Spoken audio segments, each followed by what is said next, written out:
ప్రభువు ప్రియరక్షకుడైన యేసుక్రీస్తు యొక్క పరిశుద్ధమైన నామమునకు మహిమ ఘనత ప్రభావములు నజరేయుడైన యేసయ్య నామమునకు కలుగునుగాక.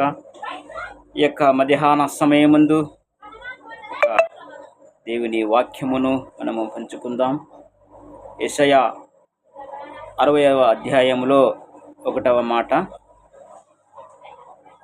భయపడకుము, లెమ్ము, తేజరిల్లుము, నీకు వెలుగు వచ్చి ఉన్నది. ప్రియమైనవులారా, గత 7 నెలలుగా మనలను అద్భుతముగా కాపాడి నడిచినంచిన ప్రభువునకు స్తోత్రము కలుగునుగాక. ఈ నెల కోసం ప్రభువు చేసిన వాగ్దానం గురించి తెలుసుకోవడానికి మీరు ఆసక్తిగా ఉన్నవారని నేను నమ్ముచున్నాను. నేను మీకోసం ఆయన సన్నిధిలో కనిపెట్టి ఉండగా ప్రభువు స్పష్టముగా ఈ వాగ్దానం ఇచ్చి ఉన్నాడు. ఏమి దేవుని సంగమ అంటే, భయపడకుము, మీరు లెమ్ము, తేజరిల్లుము, నీకు వెలుగు వచ్చి ఉన్నది. ఈ యొక్క యెషయా ప్రవక్త 60వ అధ్యాయము 1వ మాట సెలవిస్తున్నది. భయపడకుము, దేవుని సంగమ, దేవుని వాక్యము సెలవిస్తున్నది, మీరు భయపడకుము, మీరు లేవండి. అంటే మీరు చీకటిలో ఉన్నారు కాబట్టి వెలుగులోనికి రమ్ము. తేజరిల్లుము, మీకు వెలుగు వచ్చి ఉన్నది. అంటే మీకు చీకటి అనేటువంటిది ఆగి వెలుగు వచ్చి ఉన్నది. మీరు భయపడకుండా లేచి ఆ ప్రకాశమైన వెలుగులో మీరు ప్రవేశించండి అనేటువంటి యొక్క వాక్యము సెలవుస్తున్నది.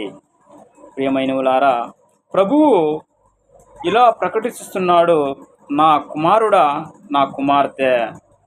ఇది నాకి మాత్రము కాదు కానీ అందరికీ దేవుని యొక్క వాక్యము సెలవుస్తున్నది.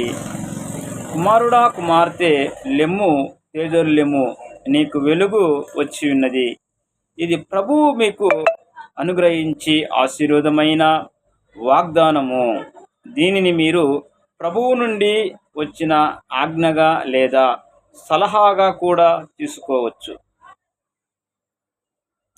ప్రభువు నిరీక్షణతో కూడిన సందేశాన్ని వాగ్దానం చేశాడు.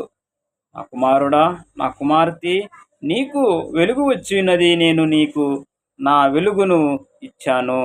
ఈ వెలుగు ఎవరు ఇచ్చారంటే, నజరేయుడైన యేసుక్రీస్తు అటువంటి యొక్క నామము నుంచి వచ్చినటువంటి యొక్క వాగ్దానము. ఆ వెలుగు చీకటిలో ఉన్నటువంటి మన జీవితము ఆ వెలుగులోనికి వచ్చినటువంటి కారణం ఏమంటే, మన దేవుడైన యేసు ప్రభువు ఇచ్చినటువంటి ఆ యొక్క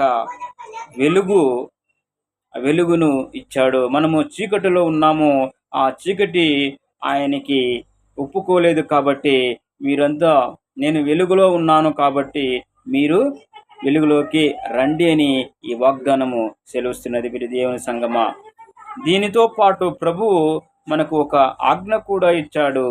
ఏమి ఆ ఆజ్ఞ? నీవు లేచి ప్రకాశించాలి.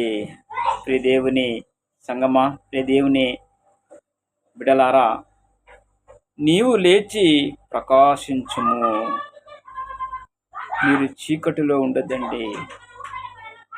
మీరు ఈ దేశానికి ఒక వెలుగై ఉండాలి. ఈ దేశానికి ఒక ఉప్పుగా ఉండాలి. ఒక కొండపైన ఎలా ఆ వెలుగు పెడితే ప్రకాశిస్తుందో అలా ఒక కొండపైన మీరు ఆ వెలుగును మీరు పెట్టాలనే కానీ క్రింద పెడితే లాభము లేదు. దేవుని సంగమ, ఈ యొక్క యెషయా గ్రంథము 60వ అధ్యాయము 1వ మాట సెలవుస్తున్నది, భయపడకుము, మీరు లేచి తేజరిల్లండి, నీకు వెలుగు వచ్చి ఉన్నది. Praise the lord. దేవునికి మహిమ కలుగునుగాక. ఈ యొక్క వాగ్దానము ఈ మధ్యాహ్న సమయమందు దేవుడు ప్రేరేపించిన ఇటువంటి ఈ యొక్క వాక్యమును బట్టి అనేక మందికి వాక్యము పెంచాలని, అనేక మంది వాక్యము చదివి వారి జీవితములో ఆ యొక్క ప్రకాశముగటువంటి ఆ యొక్క జీవితంలో ఒకవేళ వాళ్ళు మబ్బులో ఉండేది అయితే వారి జీవితము వెలుగుగా మారడానికి దేవుని వాక్యం ఇక్కడ సెలవిస్తున్నది. Praise the lord. దేవునికి మహిమ కలుగునుగాక.